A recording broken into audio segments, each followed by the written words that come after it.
Ritzi Maklishi wabatwa makuseni ndokurohwa zvakaipisisa nevanhu vanga vari mumota Honda Fit yered. Welcome back to your channel. Please don't forget to like and subscribe. Hanzi Ritzi ari kuzvinyanya. Inga Ritzi akati hachaita wani content yekutuka vanhu.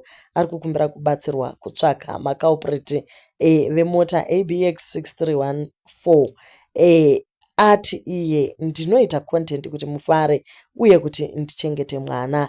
Asi manetizens ari kuti maybe ndimaititi vamwe vakati aiwa maititi vari busy nekuita zvinei nevezera ravo ndo vangaswera here vachibata madhaka evana vadiki vanenge Ritzi kwakufungirwa Malotte Rose nekuti ndiye anga achimboratidza kutukwa nemusikana.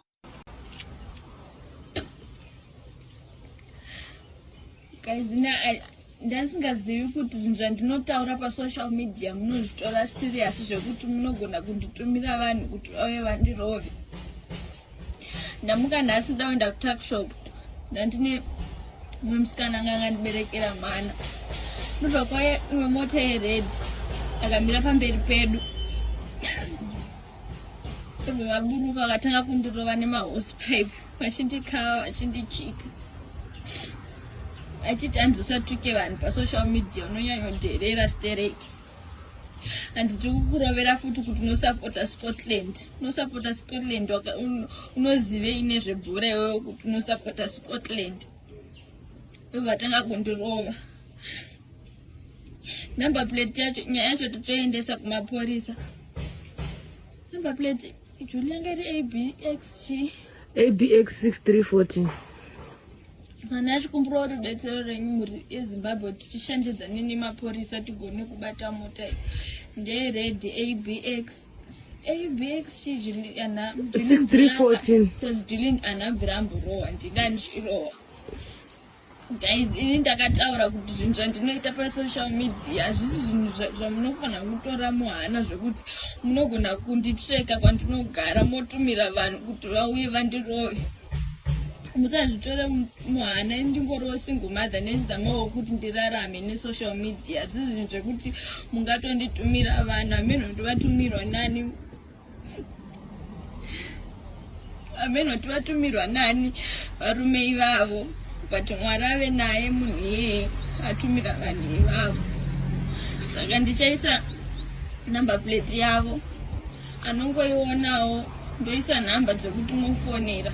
Kana makaona mota iyoyo ndered ABX chijulina ABX 6314. Zvino kuna Ketina nyaya yacho haina kuzosvika zvakanaka. Vati ivo marovesa Ritzi muchikangama kuti mama ndichandagwinyira, you are going down.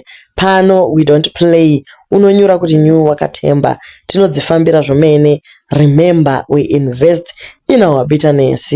Kuchachemwa. Patricia Jeki ari kuti afonera Ritzi achifunga kuti maybe iskiti asi azoziva kuti aiwa ichokwadi. Apa iyewo yake statement akati Ritzi arowesewa suspect ndikamuchacha because ndiye munhu one anoita izvozvo painternet. Malotte namatribobo criminal wanted in South Africa for armed robbery. Uku kupererwa mai vakuru kurovesa zera remwana wako. Aiwa usadaro kamuchacha. Ndo vanhu vairi vari kususpectwa, but pana Ritzi panonetsa nekuti musikana anombotaura achiratidza pamuromo kuvanhu vakasiyana-siyana. So unozoshaya kuti unomubatsira sei. Kupina down vanhu hakuna kunaka. Maititi vabuda vaita outbound to South Africa.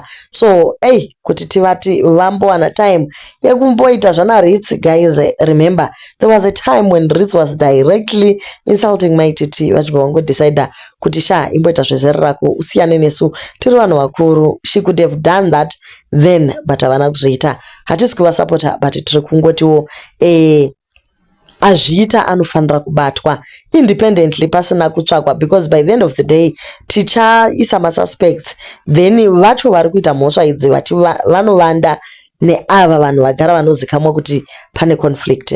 So we need to be sober minded and vanhu vane mota yered iyi vatsvakwe, vabatwe, vawanikwe. Hatifariri vanhu vanorwa guys, especially kukuvadzawo masingle mother asina chero vanovadefenda. To leave your comments on what you think panyaya iyi.